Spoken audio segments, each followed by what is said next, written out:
What's up, guys? Starting today's video. As you can tell, we are in the coupe right now. We got the back seats up because I am working on the fuel pump and making sure that is not leaking. Just to give you guys a quick update on the fuel pump situation. As you guys can tell, I don't know if you guys can see it, I'll do a more depth view of it, of what I've done to it to pretty much make it okay for now until we start getting some new parts in and start replacing stuff.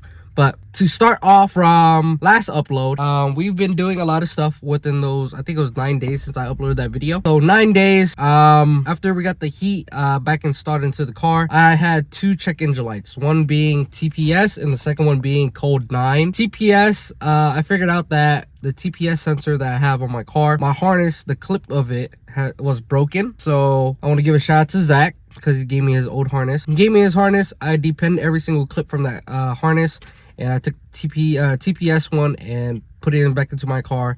Plugged that in, clipped right in as it's supposed to be, and code is gone. So TPS code is gone. Don't have an issue with that. The other code that I had was code 9. Now this was kind of hard to figure out because my situation is a little bit different compared to everybody else's. So if you look up code 9 OBD1 on YouTube, everybody would say that they're having a distributor issue, and that to fix the issue is to replace the distributor. Now, if you guys don't know how much a distributor costs, it costs around like 200 bucks, like roughly. But on my Dizzy setup, I have an MSD ignition setup. So what that is I have an external MSD ignition setup that has two wires that goes into the distributor, and it does something. I don't exactly know what it is. I know it's like some old school MSD ignition setup, but I heard it's really good and I wanted to keep that. But basically I have that MSD ignition setup that has two wires going to the distributor. It has a hole in the cap for the wires to go in, and it mounts up somewhere in there. And the car was running fine, didn't really have issues every time I started it up, so have no clue on why I would get code 9 for. So after deep diving on YouTube, asking people around, a lot of people were saying replace the distributor. On the YouTube videos, it says to open up the distributor, make sure everything's close with the magnets and stuff like that. But for my situation, since this is an OBD1 car, we have a conversion harness which converts OBD2 to OBD1, and after inspecting the wires, we saw that the coolant, when I was doing the hoses change, leaked into the wiring of the conversion harness, and it was wet. So I just dried those up, cleaned it up a little bit, and that's what fixed that issue. So there is that. So we're pretty much caught up now onto the car situation. I don't know why Athena is crying for, but we are now caught up on the car situation. Now I'm going to show you guys the fuel pump on what we're working on now, and hopefully it is okay for now until the new parts come in, and we're going to replace this whole setup and hopefully solves this issue once and for all.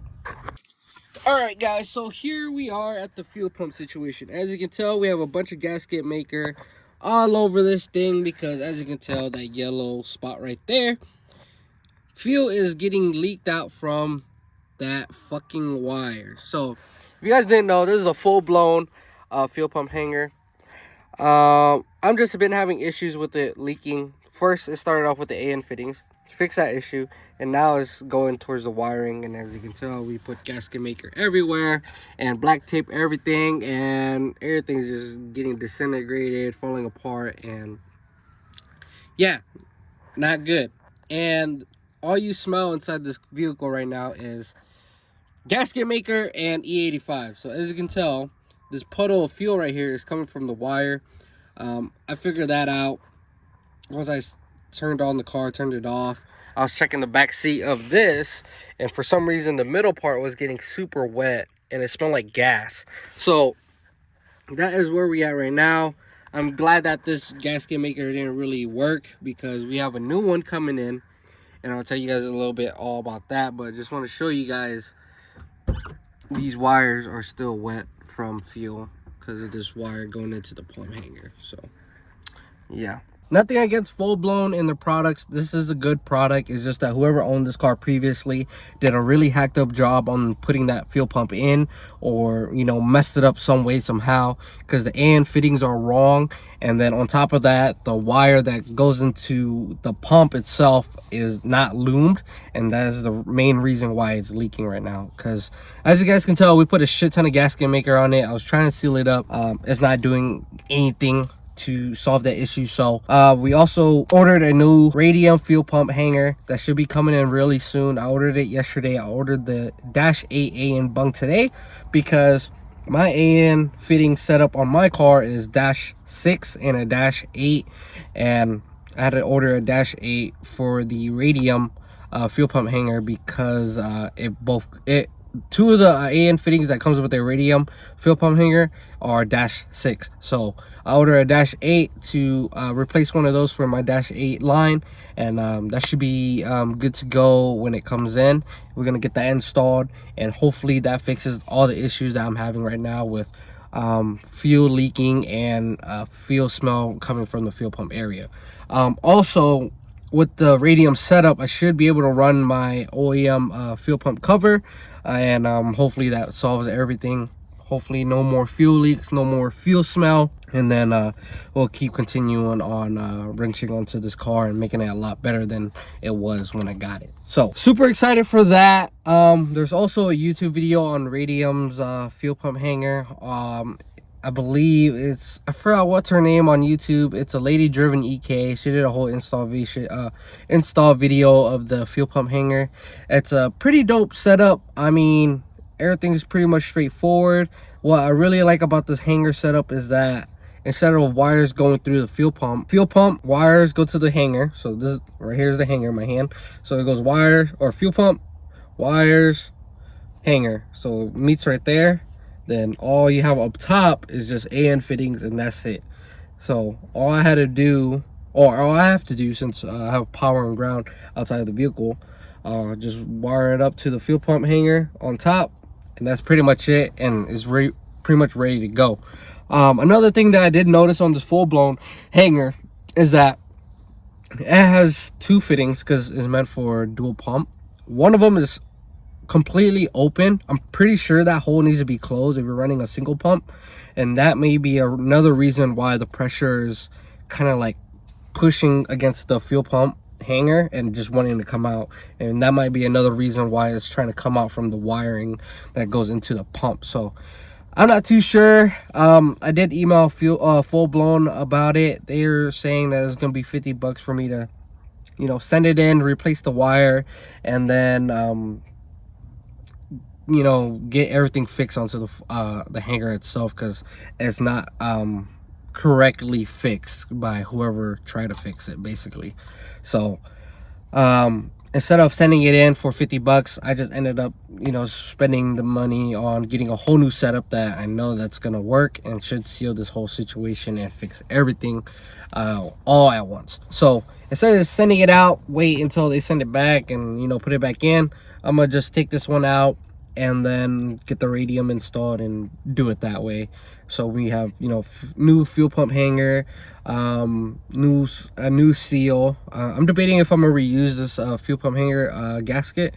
I think I should. It's not leaking from the gasket at all, I don't think, but it's pretty cheap to get a new one anyways, like $9. It's an OEM one from Honda. So I don't know if I'm gonna get a new one or I'm gonna just reuse it. I'm gonna reuse it. If I still smell a fuel aroma in the vehicle, then I'm gonna just replace the gasket and hopefully solves that. But the new fuel pump hanger from Radium should solve the whole leaking feel from the wiring. Like I said, the product that Full Blown has made is a good product. It's just that whoever had this setup into this car did a really hacked up job on repairing it or something, because there's just a bunch of fuel everywhere back there. So yeah, that's where we at. There's pretty much nothing else that needs to be done onto the coupe right now. I could probably start it for the hell of it, but it just means that I'm gonna just have more gas sitting back there. So I'm not too sure what I'm gonna do. but just want to make this video real quick and give you guys an update on what's been going on. But we got new parts on the way. I'm super excited to do the radium fuel pump hanger install video for you guys and show you guys you know, how to install it. There's only one video out there, so I'll make another video about it and, you know, install it into the coupe and hopefully make the coupe a lot better than the day I bought it. But just fixing little things here and there. I'm really glad I got heat back in here, fixed the TPS issue. Once we fix the fuel issue, everything should be good to go on this car, and then we should be able to drive it a lot more often, especially with the weather that we're having. It's about be 40 for the rest of the week, and then on top of that, it's partly cloudy, so it was a little bit sunny today, and hopefully it's a little bit sunny tomorrow. But spring is around the corner, and super hype on that upcoming car season, especially with this car that I have, and I get to show you guys, you know, the build list of fixing everything that I see that's wrong with the car, and make it a lot better. But hopefully you guys like this video. Like, comment, subscribe. Just want to give you guys a quick update, and I'm out. Peace.